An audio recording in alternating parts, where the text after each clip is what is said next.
The wealthy Americans are not my priority. My priority are people in the middle class, and that's where we're giving the big tax reduction to. It's about the middle class, and it's about jobs, and it's about bringing jobs back to the country, bringing back the companies back, so that companies can get a reduction. Right now, we're paying the highest tax rate in the world.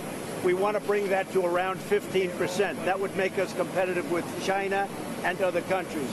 So my priority is bringing companies back, bringing money back into the country. There's trillions of dollars outside of our country that we could bring back, but the taxes don't allow it to happen. All right, that was the president earlier today talking about his tax plan while he was visiting Florida. Joining us now with reaction, editor-in-chief Life Zet, Fox News contributor, and nationally syndicated radio host Laura Ingraham. I am a big supporter of the president's economic plan. I like the idea of middle-class cuts. I like the corporate 15% rate. But repatriation, I think he's right. Corporations, multinationals will build factories, manufacturing centers. That's going to help people that desperately need jobs, that are in poverty, out of food stamps. He did say about the wealthy they'll be the same, or it might be a little higher. Reagan went from 70 to 28%. Is that an important component, or does it not matter in terms of the economic growth that we want to see that will create millions of jobs? Look, I think the tax simplification, tax reform, get it down to 4 rates, get rid of a lot of the deductions except for the 3 core ones, charitable, home deduction, child care tax credit. I think that's good policy. I think taxes are too high. I think taxes are too high for everyone. But not everyone's going to get everything they want in this tax deal. That's clear. But unfortunately, Congress has kind of tied the president's hands a little bit because, of course, they didn't get the Obamacare repeal through, Sean. So, you know, we don't have those savings that we thought would have before we went and embarked upon this tax reform. I think the president's right on those key issues. And I know immigration you're talking about tonight as well, but wages are really an important part of this. And companies like to keep wages low, but we've had wages flat. We had a little uptick last month, but we've had wages flat since like 1999 in real dollar terms. We got to put a squeeze on employment.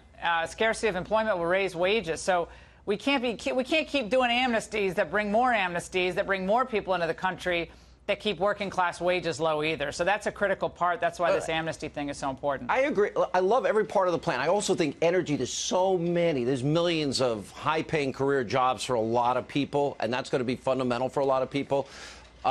But Reagan, when he cut the top marginal rate from 70 to 28%, the predictions were voodoo economics, but 20 million new jobs were created, longest period of peacetime economic growth in history, and revenues doubled to the federal government.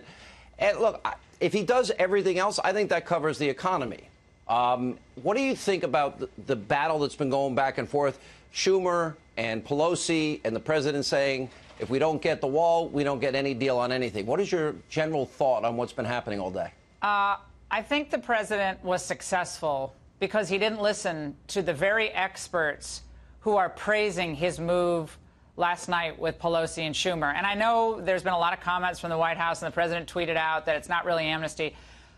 But I think he has great political instincts. And I think partly what happened is when he hears, enhanced border security, he hasn't been a part of the amnesty fights that we've been part of, Sean, back in 2007, 2013.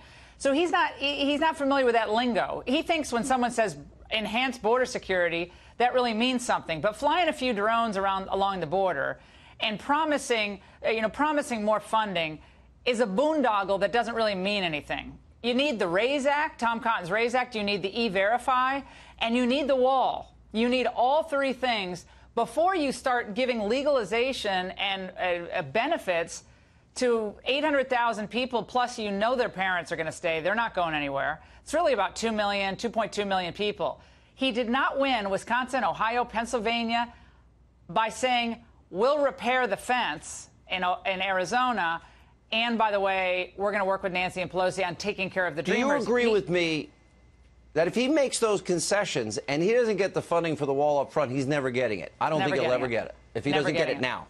Never getting it. The wall, the RAISE Act, E-Verify has to be part of any deal. You're never going to have any more leverage than you have right now. And if he says, look, I'm willing to hear you out on the Dreamers, we're not rounding up people with deportation forces. No one's arguing for that.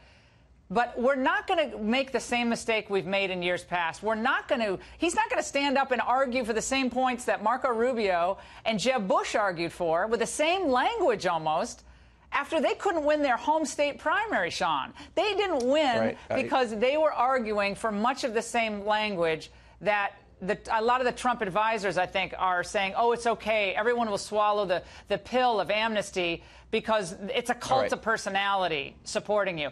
People supported him for substantive reasons. All right, Laura, good comments, observations, insights. Appreciate it. When we come back, Herman.